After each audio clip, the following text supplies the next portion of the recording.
Have you ever felt hostage to your own anger? The uncomfortable truth is that this fury that seems to protect you, in fact, disarms you. It delivers you on a platter to the control of that which you most despise: external circumstance, the provocation of others. Before we unveil how to transform this weakness into strength, dedicate a moment, like this video, and subscribe. What I will share may be the key to your emotional freedom. There was a time when a voice resonated through the radios of America, a calm and confident voice belonging to Earl Nightingale. He was not a mystic, but a pragmatist of the mind. Nightingale understood, perhaps before many, that the inner universe is not an uncontrollable chaos, but a garden that we can cultivate. He taught us that we become what we think about most of the time, and this includes how we choose to think about the world's provocations, about the difficult people who cross our path, about the moments that test our patience to the limit. Reacting is instinctive, almost animal. It is the stretched string that vibrates at the slightest touch. It is the blind defense that does not distinguish real threat from noise. But observing is human. It is almost divine. It is creating a space between the stimulus and your response. In this space resides our freedom, as Viktor Frankl would say, even in the darkest cells of existence. It is the capacity to not be merely a passive effect, but a conscious cause. The undisciplined mind is hijacked by the moment. The cultivated mind owns the moment, actively choosing its inner landscape. Think of it as neuroplasticity in action. Each time you react impulsively, you reinforce a neural pathway, making that reaction more likely in the future. It is like digging a deeper furrow in the earth. Water will always tend to follow it. But each time you choose to observe, pause, and respond consciously, you begin to trace a new path, a path of self-mastery and clarity. You are literally redesigning the map of your own mind. Frankl, a Holocaust survivor, realized that even deprived of everything, humans still possessed the last of the freedoms, the capacity to choose one's own attitude in any given set of circumstances, to choose one's own way. This choice is not a luxury, it is the essence of our dignity. When you react with blind anger, you abdicate this fundamental freedom, becoming a pawn on someone else's board or that of fortuitous circumstances. You become the puppet whose strings are pulled by the driver who cuts you off in traffic, by a colleague's passive-aggressive comment, by the disturbing news in the news feed. Observing, on the other hand, is taking the strings into your own. It is recognizing the pull, feeling the tension, but consciously choosing the next move. It is going from object to subject of your own experience. We live in an era of amplified reactivity. Incessant notifications flash, demanding immediate attention, digital sirens that train us for the Pavlovian response. Inflamed opinions echo in chambers of virtual resentment, creating tribes of mutual indignation that feed on their own fury.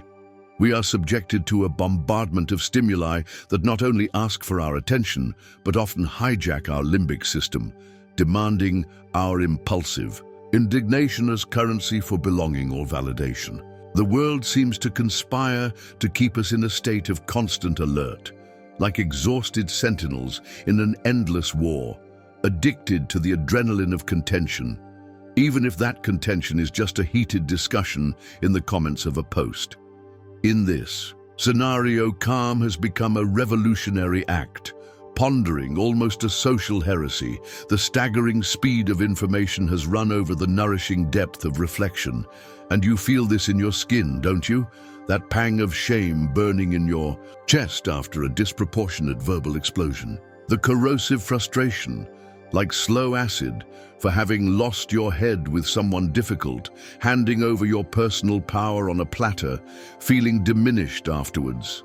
The deep existential fatigue of being tossed from one side to another by others' emotions, or by the irritating circumstances of daily life, like a boat without a rudder in an incessant storm. You long for inner peace, for that unshakable firmness of an old oak, for that limpid serenity of a mountain lake that seems so absurdly distant when the boss criticizes unjustly in front of everyone, when traffic crawls like cold molasses, or when someone challenges your deepest beliefs with a disdain that hurts like a physical blow. The anger that emerges in these moments, this consuming flame, is not a sign of strength, but rather a symptom of inner misrule, a silent and painful confession that something external has managed to penetrate your most intimate defenses and dictate your state of mind, stealing your emotional autonomy. It is the tacit admission that your peace is at the mercy of the outside world. But here is the key turn, the transformative insight that Nightingale's wisdom, echoing through the decades, and the depth of modern psychology offer us. Mental discipline is not about building higher walls to contain the emotional torrent, a stoic repression that only postpones the inevitable flood, nor about denying or repressing what one feels, faking a calm that doesn't exist, which only generates more internal tension and eventually somatization. It is, on the contrary, about cultivating a vast field of inner observation, lucid and detached, like a scientist observing a fascinating natural phenomenon, even if turbulent. It is understanding viscerally, not just intellectually, that irritation, frustration, fury do not spring from the external event itself, the criticism, the traffic, the provocation. They germinate from our interpretation of that event, from the meaning we attribute to it, from the stories we tell ourselves about what that means. It is the fundamental principle of cognitive behavioral therapy, CBT. It is not the events that disturb us, but our beliefs about them. The difficult person does not have the intrinsic power to irritate you. You grant this power when you react automatically without the intervention of consciousness, as if they pressed a pre-programmed button in you. You hand over the remote control of your emotions. True strength does not lie in the intensity of your defensive reaction, in the volume of your voice, or the forcefulness of your angry words, but in the serene and unshakable clarity of your choice of response. True leadership, before being about guiding others, is about governing oneself, about being the master of your own inner kingdom. As the Stoic philosophers, like Seneca or Marcus Aurelius, taught us, the supreme power lies in focusing on what is under our control, our perceptions, our judgments, and our responses. The rest is indifferent, or at least something to be accepted without internal disturbance. So, the next time the emotional storm threatens to arise on the horizon of your consciousness, that heat rising up your neck, the jaw clenching, the heart accelerating, try this as a sacred exercise of self-mastery, a practice of inner freedom. Pause, just pause. Breathe deeply, deliberately, feeling the air fill your lungs, expand your abdomen, anchoring you firmly in the only moment that truly exists, the now. Feel the ground beneath your feet, the texture of your clothes, the sounds around. Bring yourself back to the present. Observe the physical sensation that the emotion provokes in your body. The burning heat in the face, the sharp tension in the shoulders as if carrying the world, the tight knot in the throat that hinders speech. Observe the thought that arises automatically, like a conditioned reflex, perhaps an accusation, a justification, a desire to attack or flee. Do not fight against it. Do not judge it as bad or wrong. Just observe it as you would observe a dark cloud passing in the sky. Recognize its presence without merging with it.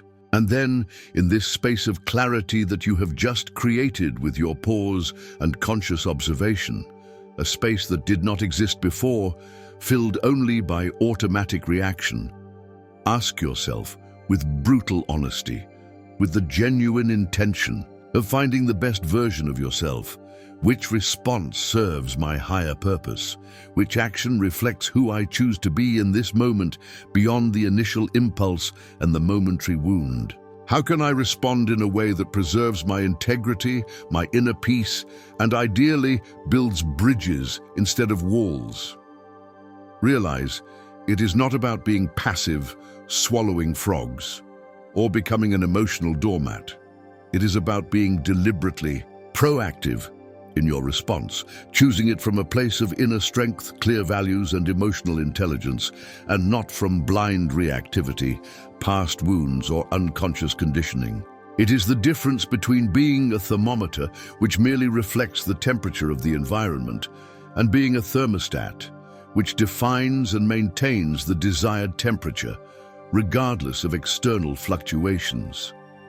Imagine the radiant mental clarity that blossoms from this conscious pause. Imagine the calm and magnetic strength that emanates from someone who is not easily shaken, who navigates the inevitable turbulences of life with equanimity and grace. Think of those who choose curious understanding instead of hasty accusation, the search for solutions instead of fixation on the problem, relationships that deepen and become more authentic, more resilient, because you replace defensive reactivity with empathetic listening, the need to be right with the genuine search for mutual understanding even in disagreement. Wiser, more considered decisions, profoundly aligned with your essential values, because they are not made in the feverish and distorted heat of the reactive moment, but in the lucid stillness of reflection, where your inner wisdom has space to emerge. This is not weakness or passive resignation. It is the pinnacle of self-governance. It is the ultimate demonstration of personal power, power over oneself. It is the truly disciplined mind in sublime action, no longer reacting to the chaotic waves of life like a desperate castaway, but navigating with mastery, conscious of the helm in its hands, of the map of its values, and of the destiny it has chosen for itself.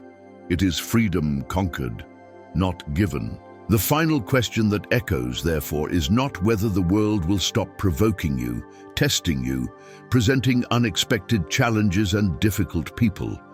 It will not. That is the nature of existence, a constant flow of impermanence and interaction. The essential question, the only one that truly matters for your quality of life and for your evolution as a human being, is, will you continue being an echo of circumstances, a puppet whose emotional strings are pulled by the provocations of others and by the winds of chance? Or will you choose to be the lucid voice, the serene presence, the conscious center of your own experience, the undisputed master of your inner universe? Where do you choose to place your power?